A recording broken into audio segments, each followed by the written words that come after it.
Ya, kamera mulai.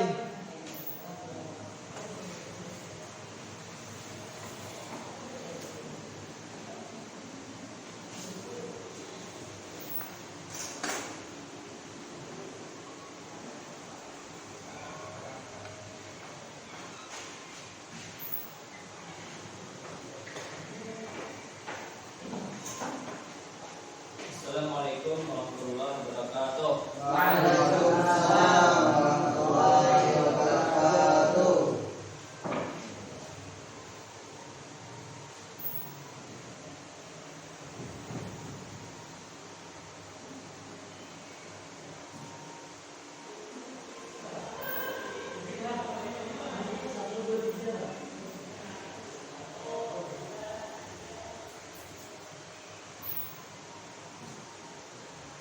Bagaimana kabar kalian semua? Apakah baik?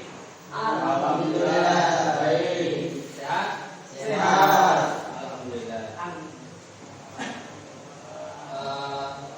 Sebelum memasuki pembelajaran kita hari ini, marilah kita membaca doa bersama-sama yang akan dipimpin oleh ketua kelas. Bismillahirrahmanirrahim.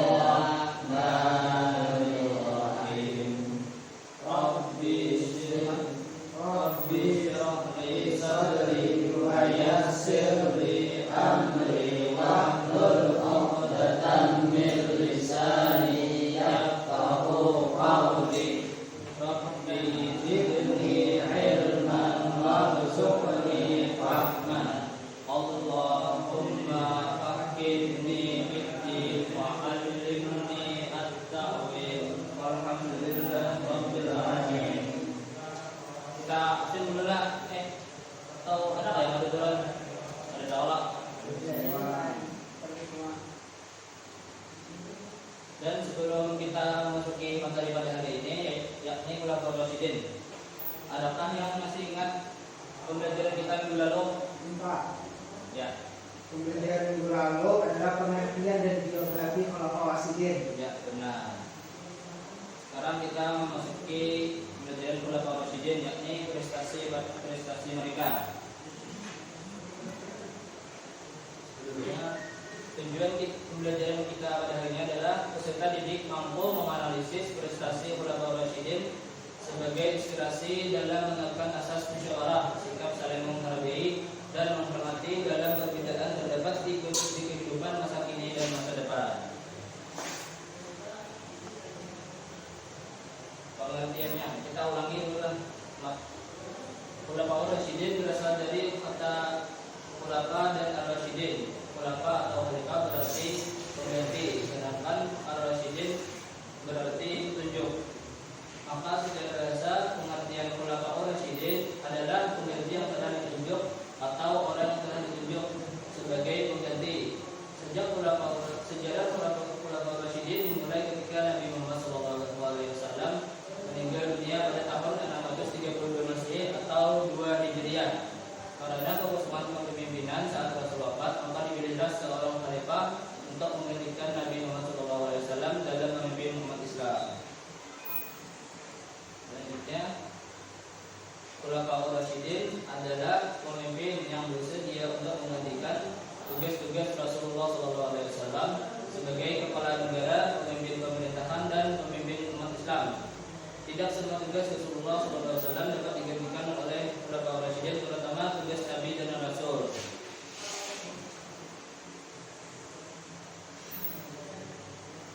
Para 4 Khulafaur Rasyidin: Khalifah Abu Bakar As-Siddiq, Khalifah Umar bin Khattab, Khalifah Utsman bin Affan, dan Khalifah Ali bin Abi Thalib. Nah, kita masuki pelajaran pada hari ini, yakni prestasi Khulafaur Rasyidin. Yang pertama, prestasi pada masa Khalifah Abu Bakar As-Siddiq. Yang pertama, menumpas kelompok pembangkang. Pada masa itu, beberapa suku yang berasal dari Hijaz dan Najd menyatakan murtad, yakni keluar dari Islam. Mereka membangkang kepada Khalifah baru dan sistem yang baru pada Khalifah Abu Bakar As-Siddiq. Suku-suku tersebut menyatakan bahwa mereka hanya dengan Nabi Muhammad SAW. Oleh karena itu, pada saat kewafatan Nabi Muhammad SAW, itulah alasan mereka untuk murtad kepada Islam dan tidak berlaku lagi perjanjian tersebut pada mereka. Ada pula yang menolak membayar zakat. Sebagian golongan lainnya kembali memeluk agama dan tradisi lamanya, yakni menyembah berhala. Dan tokoh yang terkenal pada masa itu adalah yang menjadi nabi palsu, yakni Musailamah al-Kadzdzab. Yang kedua, kodifikasi Al-Quran. Abu Bakar As-Siddiq menunjuk Zaid bin Sabit memimpin untuk mengumpulkan Al-Quran. Setelah selesai dikumpulkan, mushaf Al-Quran itu kemudian diserahkan kepada sang khalifah Abu Bakar As-Siddiq. Nah, selanjutnya setelah Abu Bakar As-Siddiq wafat, mushaf tersebut disimpan oleh putri Umar yang juga merupakan istri Rasulullah yang bernama Hafsah binti Umar. Yang ketiga, keluasan wilayah. Umat Islam di bawah kepemimpinan Khalifah Abu Bakar As-Siddiq juga merambah kekaisaran Persia dan Bizantium melalui perang Yarmuk yang cukup sulit. Pasukan Islam akhirnya berhasil menaklukkan Bizantium dan juga menjadi awal runtuhnya kekaisaran itu. Yang kedua, prestasi pada masa Khalifah Umar bin Khattab. Yang pertama, perluasan wilayah dakwah Islam. Pada masa Khalifah Umar bin Khattab terjadi perluasan dakwah Islam secara besar-besaran dan dikenal sebagai periode Futuhat al-Islamiyah. Secara berturut-turut dakwah Islam sampai ke Suriah, Persia, dan Mesir. Saat itu Suriah merupakan pusat perdagangan yang penting. Oleh karena itu Umar bin Khattab berusaha keras untuk memperluas wilayah dakwahnya. Wilayah Suriah memiliki beberapa kota yang menjadi pusat kekuatan Romawi Timur atau Bizantium yang beragama Kristen. Beberapa kota tersebut adalah Damaskus, Yordania, Yerusalem, Hims, dan Antioquia. Saat itu pula Damaskus dapat ditaklukkan oleh orang-orang Islam. Yang kedua, mengatur administrasi dan keuangan pemerintahan. Pada masa pemerintahannya, Khalifah Umar bin Khattab membentuk Baitul Mal dan Dewan Perang. Baitul Mal bertugas mengurusi keuangan negara, sedangkan Dewan Perang bertugas mencatat administrasi ketentaraan. Umar bin Khattab adalah khalifah pertama kali yang memperkenalkan sistem penggajian bagi pegawai pemerintahan. Ia juga memberikan santunan kepada seluruh rakyatnya dari uang Baitul Mal tersebut. Yang ketiga, menetapkan kalender Hijriah. Periode dakwah sebelum Nabi Muhammad SAW hijrah disebut periode Mekah, sedangkan periode dakwah setelah beliau hijrah disebut periode Madinah. Begitu pula dengan turunnya Al-Quran sebelum beliau hijrah disebut surah-surah Makkiyah, sedangkan surah-surah yang turun sesudah beliau hijrah disebut surah-surah Madaniyah. Yang keempat, dewan pemilihan khalifah. Khalifah Umar bin Khattab membentuk dewan yang akan mencari penggantinya. Dewan tersebut beranggotakan 6 orang sahabat yang pada saat itu dianggap tinggi kedudukannya. Yang pertama, Utsman bin Affan, Ali bin Abi Thalib, Talhah bin Ubaidillah, Zubair bin Awam, Abdurrahman bin Auf, dan Sa'ad bin Abi Waqqas.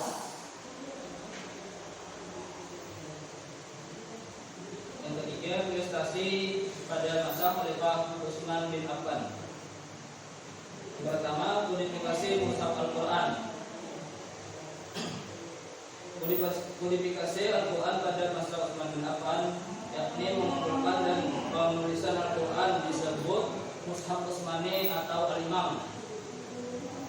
Timbunan Al-Quran digenapkan menjadi 4 buah oleh Zaid bin Sabit, dibantu oleh Abdullah bin Zubair, Sa'id bin As, dan Abdurrahman bin Haris. Dari 4 mushaf tersebut didistribusikan ke beberapa wilayah, yakni Mekah, Suriah, Basra, dan Kufah. Kemudian publikasi Al-Quran pada masa Utsman bin Affan atas saran Hudzaifah bin Yaman. Hal ini disebabkan banyak perselisihan tentang cara baca dan susunan ayat dalam Al-Quran. Yang kedua, renovasi Masjid Nabawi. Masjid Nabawi telah dimulai dibangun sejak masa Khalifah Umar bin Khattab, yang kemudian dilanjutkan renovasinya dan diperluas oleh Khalifah Utsman bin Affan. Setelah diperluas, Masjid Nabawi juga dibangun dengan bentuk dan coraknya yang lebih indah. Yang ketiga, pembentukan angkatan laut. Tujuan dibentuknya angkatan laut adalah untuk melindungi wilayah Afrika, Siprus hingga Konstantinopel yang banyak diliputi lautan. Dalam perkembangannya,